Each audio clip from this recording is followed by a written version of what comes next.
Welcome back students. देखिए, पिछले video में आप लोग इन, एट, ऑन, ओवर ये सारे वीडियो ने देखा प्रीपोजिशन में। आज मैं प्रीपोजिशन का पार्ट थर्ड पढ़ाऊँगा और वही पार्ट थर्ड आप कॉपी कलम लेकर के बैठो। कुछ ऐसा रूल आज बताऊँगा, आज के बाद इसका रूल नहीं बताऊँगा। जब फ्रेजल वर्ब आएंगे ना लेकर के, तब मैं इस वीडियो को आपको बताऊंगा कैसे कैसे प्रश्न पूछे जाते हैं। आज मैं कुछ ऐसा बताऊंगा कि आप इससे अपरिचित होंगे, ठीक है। और देखेंगे कैसे कैसे रूल में हम बताएंगे। सब आप पढ़ाई करते हैं, कहाँ प्रयोग किया जाता है, मैं कहाँ प्रयोग किया जाता है के साथ साथ कहाँ प्रयोग नहीं किया जाता है उसका मैं आज बात करूँगा, ठीक है। तो प्रीपोजिशन पार्ट थर्ड देखिए, आप थोड़ा ध्यान से देखेंगे। मैं बताना क्या चाह रहा हूँ उससे थोड़ा सा देखना क्या है कि आप सभी को अभी एक प्रयोग मैं बताता हूँ बिटवीन का प्रयोग। सबसे पहली बात, बिटवीन का प्रयोग के बारे में बात करते हैं तो कुछ नहीं, कभी आपके पास जो भी सामान है, मेरे पास अगर कुछ भी सामान है, मेरे पास अगर 10 रुपये हैं, तो अगर हम दो लोगों के बीच में अगर बांटते हैं, सिर्फ दो लोगों के बीच में बांटते हैं, तो समझ जाना कि अब बिटवीन है। यानी मैं साफ बता रहा हूँ, बिटवीन का प्रयोग आप क्या करेंगे, बिटवीन का प्रयोग दो लोगों के बीच करें, दो लोगों के बीच करेंगे, दो लोगों के बीच होता है, ठीक है, दो लोगों के बीच होता है, इससे ज़्यादा नहीं, दो लोगों के बीच होता है बिटवीन का प्रयोग। अच्छा, अब इसके बारे में जैसे हम एक एग्जाम्पल देखते हैं, ठीक ना। एग्जाम्पल देते हैं, I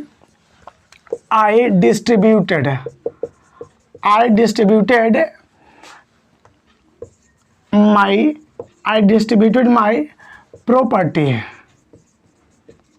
ठीक है। I distributed my property, ठीक है, between two sons। यहाँ पे थोड़ा ध्यान देना, ये कितने लोगों के बीच में बटा। ये जो प्रॉपर्टी है, मेरा जो प्रॉपर्टी है, मैंने दो लड़कों के बीच में बांट दिया। चलो मान लीजिए देते हैं ही डिस्ट्रीब्यूटेड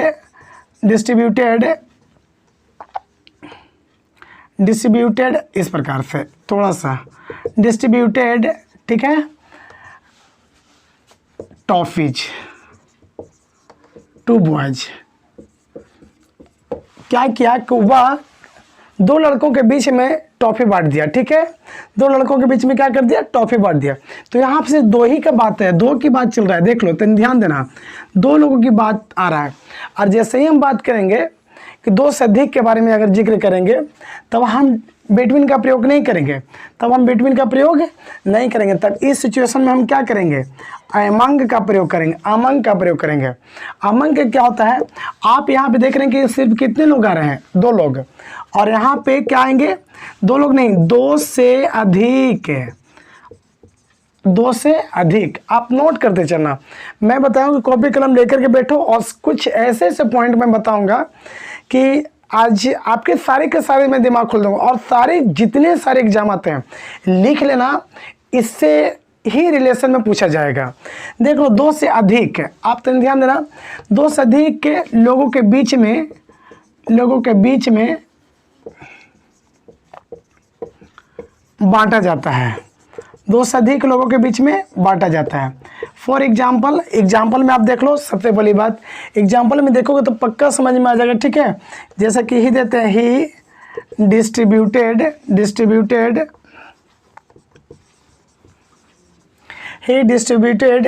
हिज प्रॉपर्टी, ठीक है। यहाँ पे लिख दे कि he distributed his property among poor. उसने कहा क्या कि अपनी प्रॉपर्टी को ना, कहा कि गरीबों के बीच बांट दिया। तो यहाँ पे एक की बात है, गरीबों के बीच, ढेर मैंने गरीबों के बीच बांट दिया। चलो फिर से एक एग्जाम्पल और देते हैं, ठीक है, वो में देखते चलना। एक एग्जाम्पल और क्या देते हैं,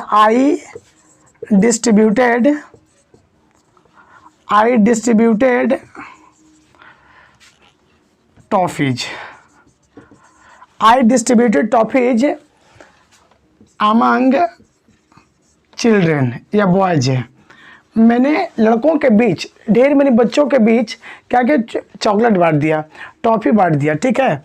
तो यहाँ पे क्या होगा कि ढेर मनी, दो से अधिक का अगर जिक्र चलेगा, दो से अधिक का जिक्र चलेगा तो हम किसका प्रयोग करेंगे, अमंग का। और बिटवीन का मतलब दो के ही बीच में, दो लोगों के बीच में कुछ भी बांटो, पैसे बांटो, चॉकलेट बांटो, कुछ भी बांटो, तो दो लोग के बीच में बांटेंगे तो क्या प्रयोग करेंगे, बिटवीन। दो से अधिक लोगों के बीच में बांटेंगे तो क्या करेंगे, अमंग। ठीक है, समझ में आ रहा होगा। चलो नेक्स्ट आगे रूल देखेंगे। लिखते चलना, ठीक है, बिल्कुल लिख लेना, स्क्रीनशॉट ले लेना उसके बाद में, ताकि क्योंकि जल्द से जल्द आगे हम एक्स्ट्रा रूल पढ़ाते चलें। चलो मैं बात कर रहा हूँ अभी एक रूल और मैं बता रहा हूँ, ए बी साइड के बारे में बात बता रहे हैं। देख लो बी साइड है, जिसका मतलब होता है बगल में, ठीक है। बी साइड का मतलब क्या होता है, बगल में। देख लो बी साइड का मतलब बगल में जरूर होता है, लेकिन आपको करना क्या है, करना यही है कि इसका प्रयोग कैसे करेंगे। से पहले देख लो, ये बगल में नहीं, एकदम मैं आपको बताता हूँ, बगल में ही होता है, लेकिन ठीक बगल में। आप प्रयोग करने के लिए बता रहा हूँ मैं, ठीक बगल में। ठीक बगल में कहने का मतलब हो गया कि जैसे हम देते एग्जाम्पल समझना, ऐसे नहीं, एग्जाम्पल देखो तुरंत समझ में आ जाएगा। सी सिट्स बिसाइड रानी, यानी कि एक बेंच पर देखना तो ध्यान से, एक बेंच पर बैठी हुई है, ठीक है, 3-4 लड़की। एक यहाँ पे मान लीजिए, यहाँ पे कोमल है, यहाँ पे सरला है, ठीक है, यहाँ पे रानी है, और यहाँ पे रानी है। और एक लड़की आती है, कोई भी हो, एक लड़की आती है, यहाँ पे कोई लड़की आती है, यहाँ पे बैठ जाती है, या तो फिर यहाँ रानी यहीं पर है तो यहाँ पे आकर के बैठ जाती है। तो ये किसके बगल में हो गई, रानी के बगल में। यहाँ जो बैठी से किसके बगल में, रानी के बगल में। तो कहने का मतलब हो गया, जैसे कोई किसी के बगल में अगर सट करके बैठता है, कोई किसी के बगल में, जैसे कि एक यहाँ बैठा हुआ है, एक यहाँ बैठा हुआ है, ठीक है, बैठा हुआ, तो इसके बगल में अगर कोई आकर के वहाँ बैठ गया सट करके, ठीक है, तो समझ जाना हम इसको क्या कहेंगे, बिसाइड कहेंगे। लेकिन अगर यही एगो यहाँ बैठा है, एगो यहाँ बैठा हुआ है, अलग अलग बैठा हुआ है, तो इस सिचुएशन में हम क्या कहेंगे, उसे बिसाइड्स कहेंगे। तो थोड़ा सा फर्क था, ज़्यादा कुछ नहीं। मैं एक एग्जांपल और देता हूँ नहीं इसमें। अब बिसाइड्स के बारे में, बिसाइड्स क्या होते हैं, इसे कहने का मतलब हो गया, बिसाइड्स का मतलब ही होता है बगल में, लेकिन क्या होता है, के अतिरिक्त। यहाँ पे समझेंगे, के अतिरिक्त मतलब कि बगल में तो है, लेकिन ठीक बगल में थोड़ा सा वहाँ पे क्या होगा कि डिस्टेंस होगा, गैपिंग होगा, तब मतलब कि उसको हम क्या कहेंगे, बिसाइड्स कहेंगे। देख लो कैसे, मैं बता रहा हूँ। जैसे कि यहाँ पे हम देते हैं, ही हैज ए कार, उसे एक कार है, ठीक है, he has a car besides A bicycle, A bicycle, ठीक है। चलो तने ध्यान देना। अच्छा, अब यहाँ पे देखिए, यहाँ पे कार लगा हुआ है, ठीक है, और यहाँ पे साइकिल लगी हुई है। ये दोनों के बीच में जगह है, ये दोनों के बीच में जगह है, ये इसमें टच करके नहीं कि यहाँ पे कार लगा हुआ है, ठीक है, उसके बाद में यहीं पे साइकिल टच है, ऐसा नहीं है। वहाँ पे ऐसा कोई बात नहीं है, अलग अलग है, ठीक है, बिल्कुल अलग अलग। उसे हम क्या कहेंगे, बिसाइड्स कहेंगे। और ये अगर टच करके बैठता तब हम क्या कहेंगे, उसे बिसाइड कहेंगे। टच करके रहता तब उसे हम बिसाइड कहेंगे। लेकिन क्या है, ये तो बिल्कुल अलग अलग है, ठीक है, अलग अलग रहेगा तो हम क्या कहेंगे, बिसाइड्स कहेंगे। उम्मीद है कि सभी को समझ में आ रहा होगा। चलो ये तो समझ में आ गया, अच्छे ढंग से आ गया होगा बिल्कुल। लेकिन अभी हम बात करेंगे कि इसका एलिप्स के बारे में बात करेंगे। देखो मैं अभी बताऊंगा जितना उतना तनी नोट कर लीजिएगा। नोट करने वाली बात यह है कि ये सारे पॉइंट एग्जाम में पूछे जाते हैं, ये सारे पॉइंट एग्जाम में पूछे जाते हैं। इसे आप क्या करिए, एकदम बिल्कुल नोट कर लीजिएगा। जैसे मैं बता रहा हूँ, जैसे यहाँ पे लिख दिया मैंने, रिच, रेसिस्ट, नोट करते चलना आप लोग। रिजेंबल,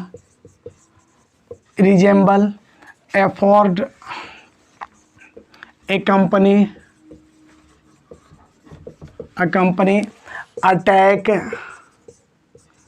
अटैक,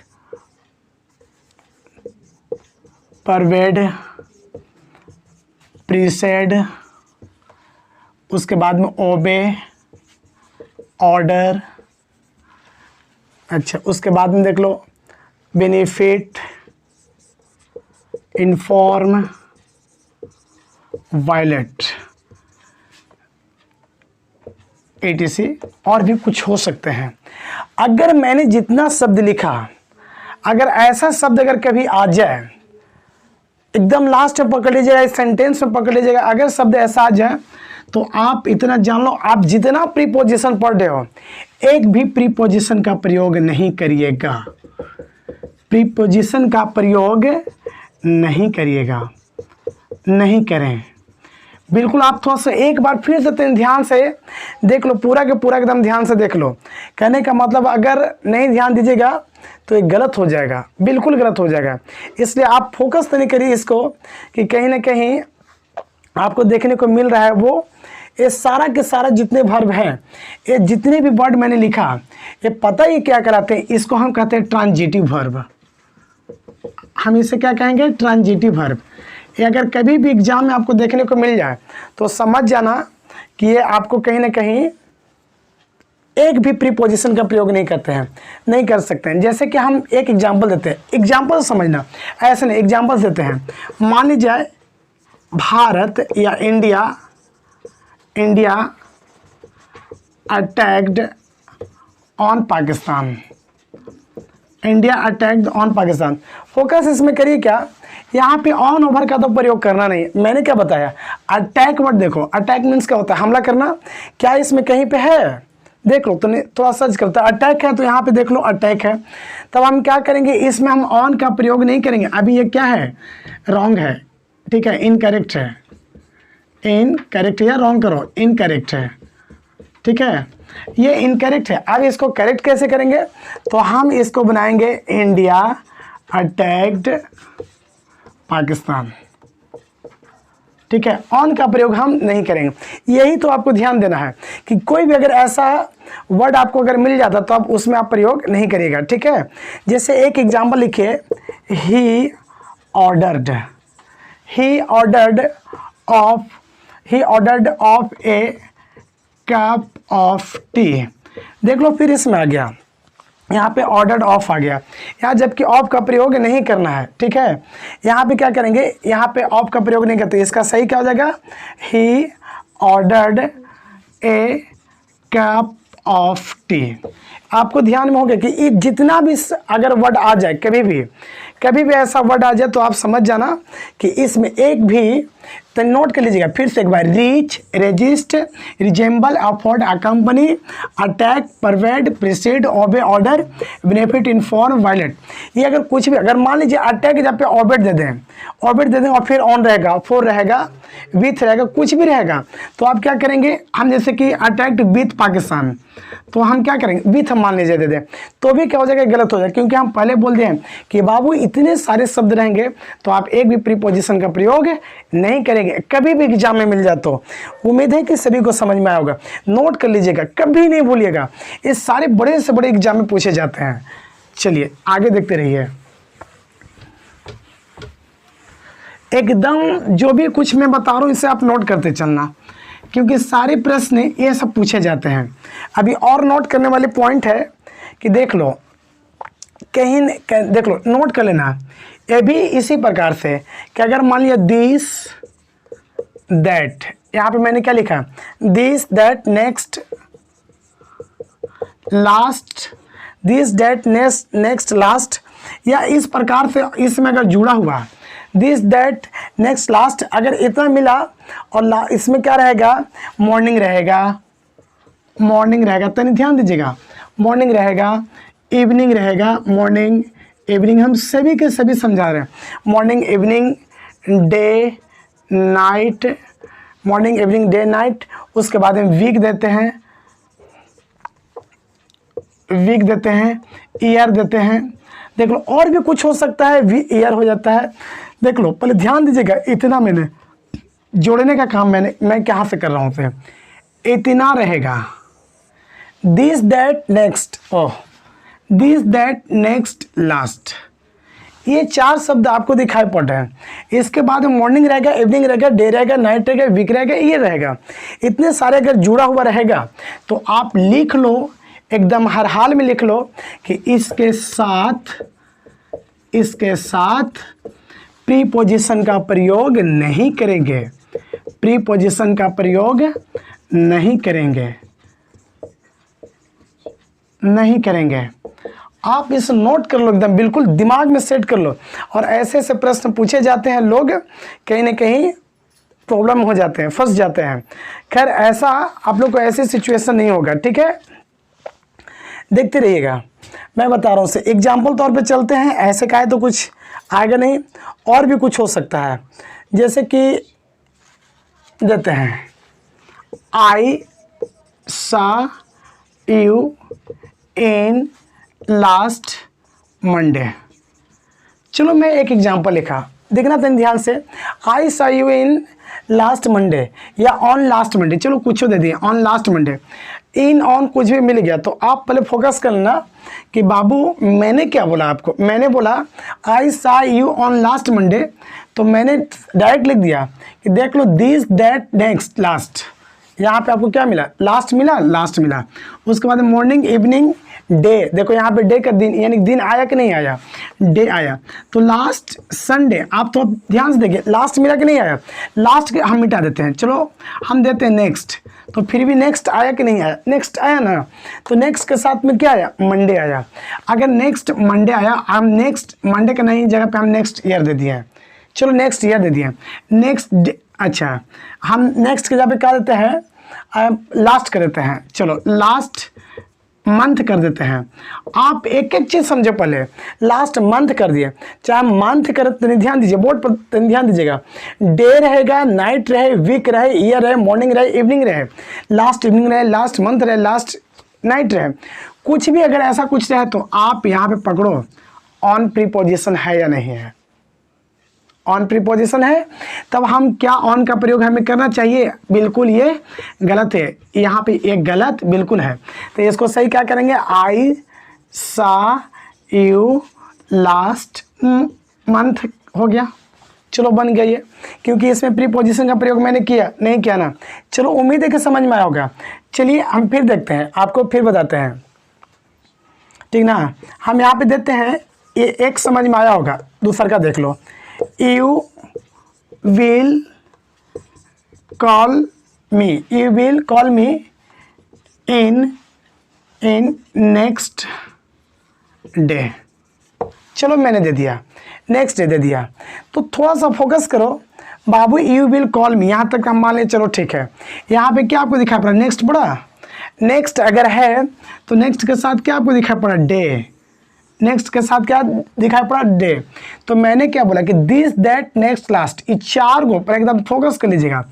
चार गो के साथ अगर मॉर्निंग आएगा, इवनिंग आएगा, डे, नाइट, वीक, ईयर, कुछ भी, हम नेक्स्ट डे के जहाँ पे हम बोल दे, यहाँ पे दे दे नेक्स्ट मॉर्निंग, नेक्स्ट मॉर्निंग। तो आप फोकस कर लेना, मॉर्निंग आया कि नहीं आया। इन शब्दों में से एक शब्द आ गया, अगर शब्द आ गया तो हम इन, देख लो ये प्रीपोजिशन है, प्रीपोजिशन का प्रयोग नहीं करेंगे, ये भी गलत हो गया।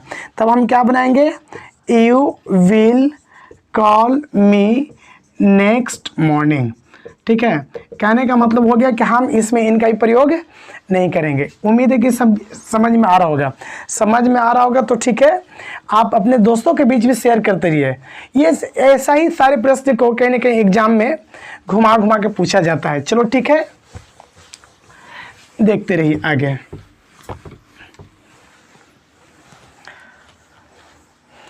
देख लीजिए, सबसे पहली बात, एक पॉइंट नोट कर लो।